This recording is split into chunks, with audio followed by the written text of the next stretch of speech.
COVID-19. Your Honor, I move that we dispense with the period of discussion, debate, and amendment. There's a motion to dispense with the period of discussion, debate, and amendments. Is there any objection? I see that motion is carried. Your Honor, I move to approve the resolution adopting a unified community quarantine guideline within the National Capital Region to prevent the spread of the COVID-19 subject to style. There's a motion presented by the majority floor leader to approve a resolution adopting a unified community quarantine guideline within the National Capital Region to prevent the spread of the novel coronavirus COVID-19. Is there any objection? I see none. Said resolution is now approved. Next. Another resolution, Your Honor, resolution authorizing the city mayor to disperse city funds from the local disaster risk reduction and management fund for the purchase of food, PPEs, medicines, vitamins, supplements, and all other needs to cushion the social economic impact of COVID-19 to the community. Your Honor, I move that we dispense with the period of discussion, debate, and amendment. There's a motion to dispense with the period of discussion, debate, and amendments. Is there any objection? I see that motion is carried.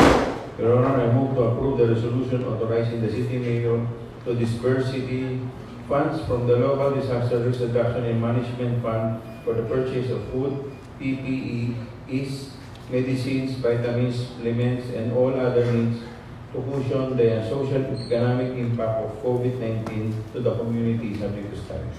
There's a motion presented by the majority floor leader to approve a resolution authorizing the use of the 30% quick response fund under the 2020 annual appropriation ordinance for the purchase of food, PPEs, medicine, vitamins, supplements, and all other needs to cushion the social economic impact of COVID-19 to the community. Is there any objection?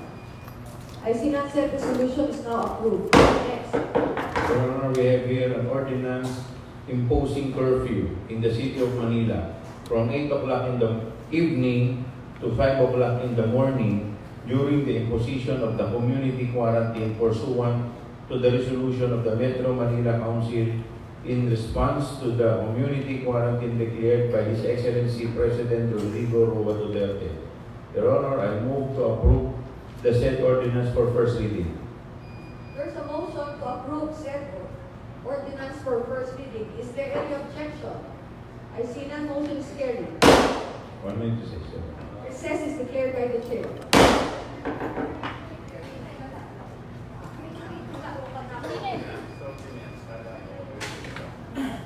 Medyo hindi na babasahin sa kanila yun. Sa ordinance, ang gagawin ko, kada reading, recess. Pagkatapos tayo ng second reading, recess. Para natin yung third. Second reading, i-regulate. Pabasa mo muna. Pabasa muna. Yun nga. Yung for general provision, yung salient features na. Okay. Basahin mo na. Session resumed. Thank you, Your Honor. Your Honor, we have here for second reading an ordinance imposing curfew in the city of Manila from 8 o'clock in the morning, 8 o'clock in the evening to 5 o'clock in the morning during the imposition of the community quarantine pursuant to the resolution of the Metro Manila Council in response to the community quarantine declared by His Excellency President Rodrigo Roa Duterte. Your Honor, before we open the period of discussion and debate, may I request the Secretary to please read the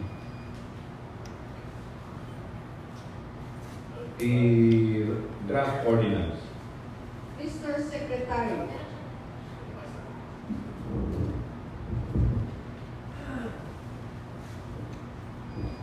Whereas on March 12, 2020, the Interagency Task Force for the Management of Emerging Infectious Disease, with the approval of President Rodrigo Roa Duterte, raised the Code Alert Level to Code Red Sub-Level 2 and the imposition of stringent social distancing measures in the National Capital Region for 30 days effective March 15, 2020.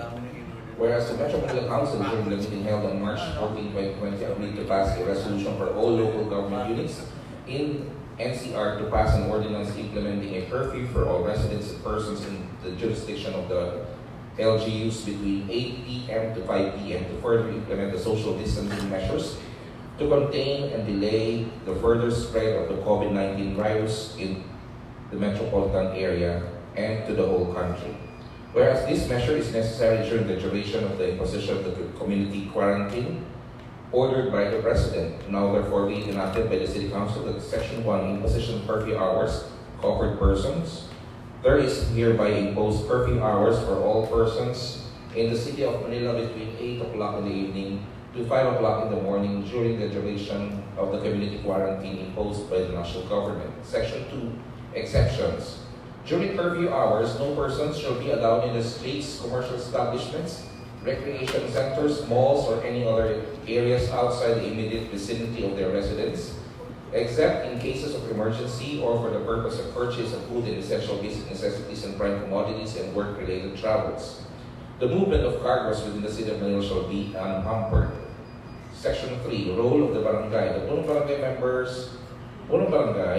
members of the barangay council, and the duly designated barangay tanons are hereby authorized to implement the provision of this ordinance. Section 4, guidelines in apprehension. Offenders of this ordinance shall be apprehended in accordance to implement the provisions of this ordinance. Number 1, the apprehending official or officer shall, without necessary delay, accompany the offender immediately to his/her residence. In case the offender is a minor, notify a family member or members of the offender and release the offender in recognizance to said family member or members, with the understanding that the offender shall be submitted to the punong barangay for the corresponding penalty under Section 5 of this ordinance. Number 2, in case the offender refuses to be accompanied to his or her residence, the apprehending official shall seek the support of the Philippine National Police for proper arrest and detention. Number 3, for an offender who is homeless, abandoned, neglected, or have no non-known family member, the apprehending official or officer shall refer the offender to the custody of the Manila Department of Social Welfare concerned within 24 hours of apprehension. Section 5, penalties. Any person found violating the provisions of this ordinance shall be fined of not more than 5,000 pesos at the discretion of the court and for imprisonment of not more than 1 month. Section 6, role of the Philippine National Police. The Philippine National Police shall provide police support to the punong barangays whenever needed for the enforcement of this act. Section 7, separability clause. If any provision of this ordinance is declared unconstitutional or inoperative, the other provisions not so declared shall remain in force and effect. Section 8, repealing clause. All laws, decrees, orders, rules, and regulations or parts thereof inconsistent with the Act or the rules of regulations and regulations promulgated pursuant thereto are hereby repealed or amended accordingly. Section 9, effectivities. Ordinance shall take effect immediately. Enacted by the City Council of Manila, this special session called for this purpose. Today, 14 March 2020. Your Honor, before we open the period of discussion and debate, may I request the principal author, the Honorable Priscilla Abante Barquilla, to be recognized. Councilor Abante Barquilla. Thank you, Presiding Officer and Majority Leader.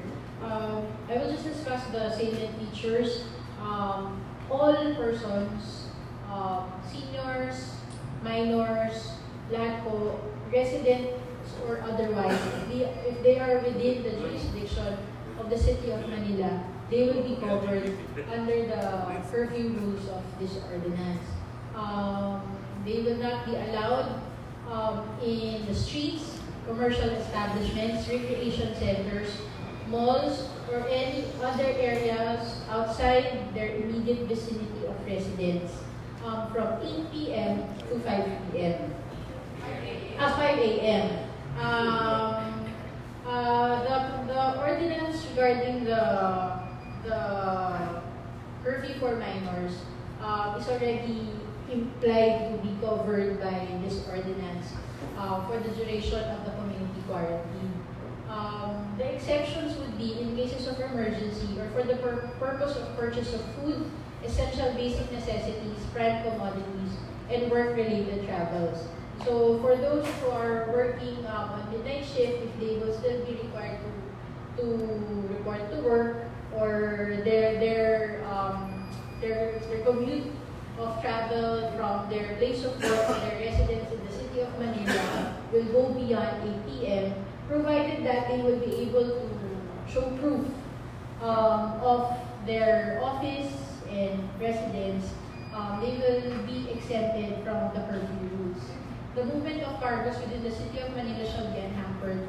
For everybody's information, this sentence was taken from the resolution of, the memorandum of the Executive Secretary. This means to cover the transportation of goods, as declared also by the President, that the transportation of goods, basic necessities, commodities such as food, and other medicines and other basic requirements of supplies will not be covered by this curfew. The Punong Barangay, the Barangay Council, together with their talents, shall implement the curfew ordinance in their own respective barangays. The Philippine National Police shall be asked to give their support when needed, particularly on the guidelines on how to apprehend when a person refuses to be accompanied to their place of residence, or in this case, if they are not from the City of Manila and they need to commute going out, they're working in the City of Manila, they will be accompanied to the transportation where they will have to take to go home. If they refuse, they will be arrested by the Philippine National Police for violating the provisions of this ordinance. But of course, we know that there are those who are homeless, abandoned, neglected. The Manila Department of Social Welfare will come in at this point. The penalties are within the allowable penalties under the local government code, which is not more than 5,000 pesos or imprisonment of not more than 1 month. Please note also, the effectivity states that the ordinance shall take effect immediately. Supreme Court ruling already said that even without the provision that it should be published, it is already implied that this ordinance, when we approve this tonight, will take effect after publication. Immediately after publication. So, yun lang po. With that, Your Honor, I move to open the period of discussion. There's a motion to open the period of discussion of this. Any objection? I see that motion is made. Your Honor, I would just like to take note that this ordinance is different from the ordinance that we passed or that is existing in our city.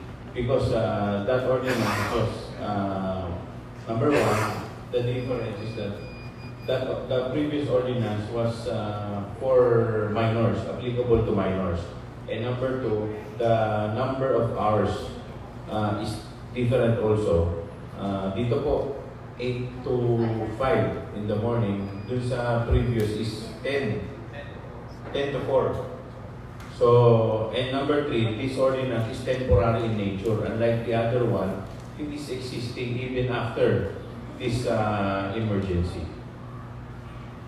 So, with that, Your Honor,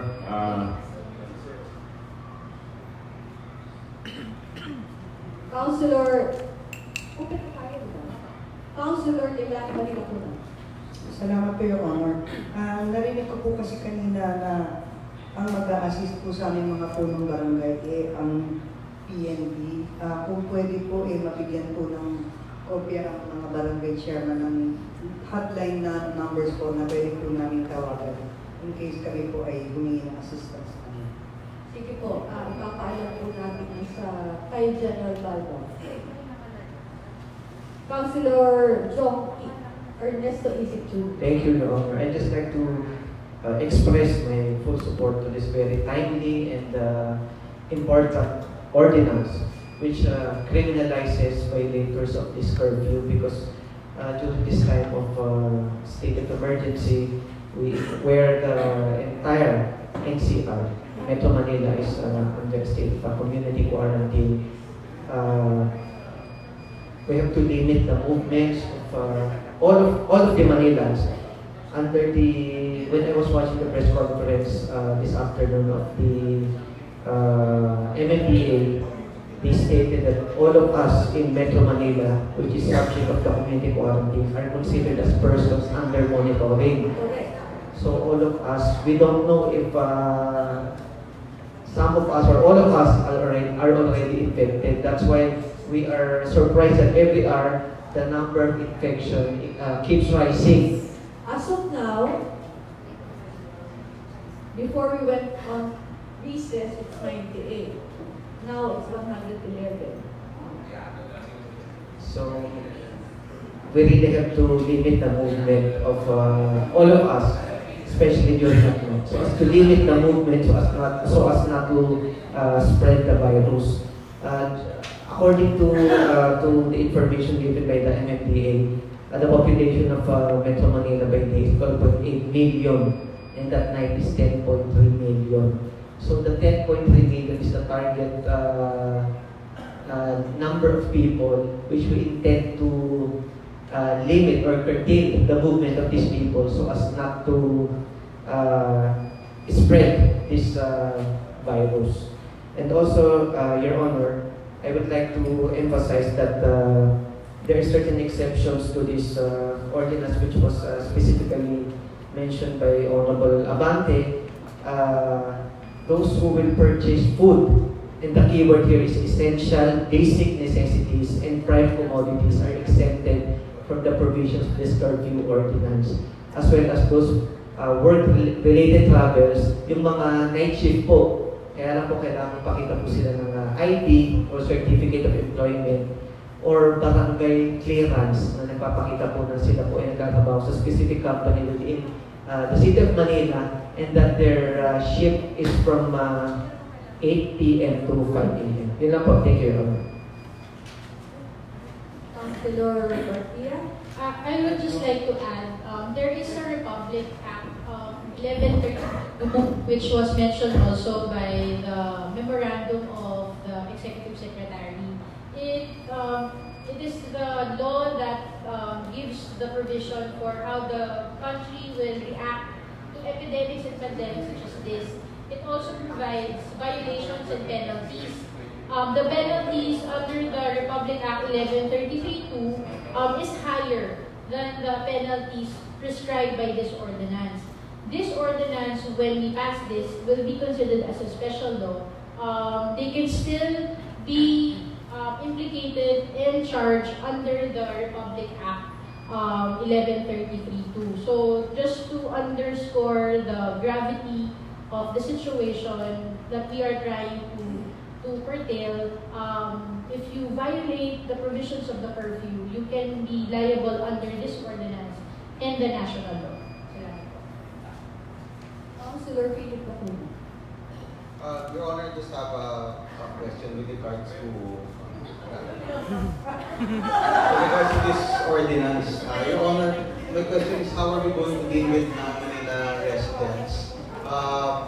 This ordinance, I hope it also discourages us from our residents from getting visitors from other cities or other towns. So how are we going to deal with non-residents? And I hope they would not circumvent this ordinance by way of baka sabihin po ng ilan. It's very clearly stated na ihahalin po sa kanila po residents. So meaning, kung ako po may bisita po ako, birthday ko po ngayon, hindi ibig sabihin po noon is from 8 o'clock ng gabi, pwede silang makatulog at aalis sila ng 5 a.m. ng umaga.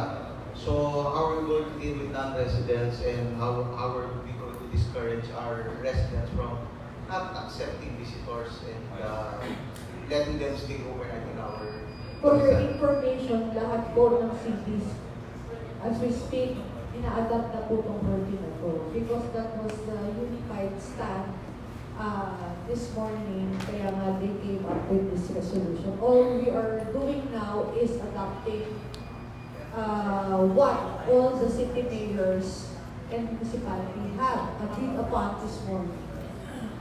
So lahat po yan, pinag-usapan na po kanina from 8 p.m. until 5 a.m. So, wala na pong mangyayari na, actually, sabi ko nga po sa inyo, actually, ang unang nga pong recommendation is 6 p.m. So, para nga, from work to week.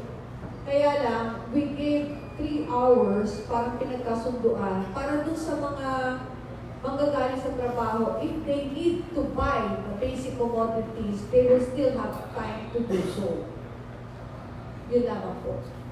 Yes, Councilor Abate Martina. Just to mention also po, the Metropolitan MMDA Council passed a resolution. The LGUs need to pass an ordinance Correct. to implement this. We are the first LGU, as far as I know ata. Meron na po ba? Kasi yung iba po sa Monday pa, and I think tayo po yung special session din agad. I think, wait a minute, meron na po yata ang special session na rin po. Tapos na po continue pa. Okay. So we will be one of the first that will pass an ordinance. Also, just to answer Councilor Lacuna's inquiry, the person responsible para ihatid sila dun kung sasakay sila o dapat sila magpuli are the apprehending official. So si residente ng Maynila, hindi niya pwedeng sabihin kay barangay chairman, hindi siya ako na maghahatid, doon lang naman. Hindi po. Si residente, sasabihan ng chairman, umuwi ka ng barangay official, umuwi ka na. Kami ang may responsibilidad na magsiguro na siya ay uuwi sa kanyang dapat uwian.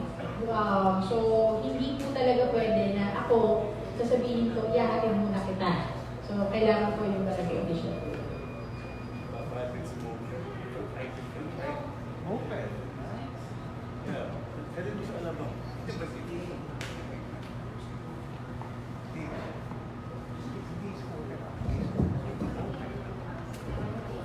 Councilor Alibarbar. Thank you, Your Honor.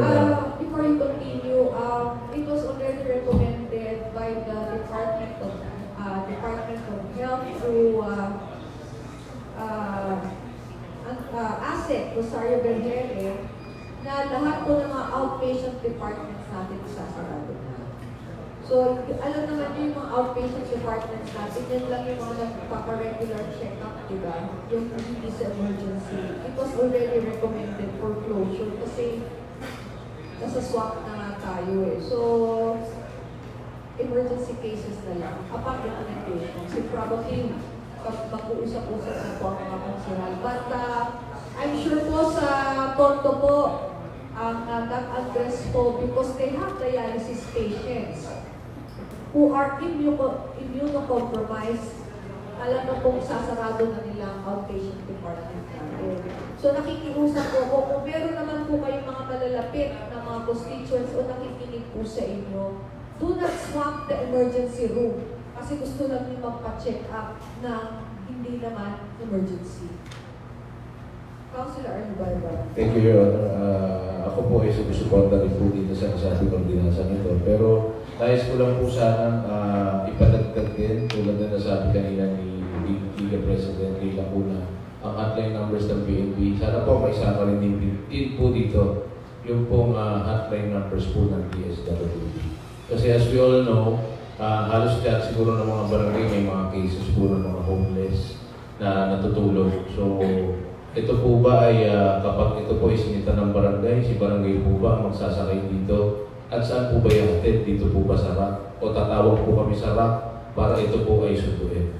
At we will take note of that during our directional meeting again, 12 p.m. tomorrow. thank you, Your Honor. Councilor Villanueva. Thank you, Madam Chair. May question lang po ako sa principal author. She mentioned a while ago na yung pong ordinance na pinag-uusapan natin will be effective, immediately effective after the publication. But the requirement of application is that the ordinance happens to be signed by the mayor shall be published. Tapos, so ang requirement po ito is the publication must be once 3 consecutive weeks, tama po ba yun?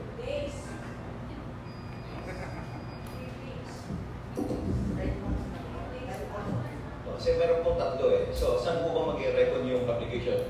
On the first application or so, one publication. So kung mangyayari po yun, doon pa lang po magiging mai-implement itong ordinance ito right after the publication requirement, Your Honor? Before we continue, recess is declared by the chair.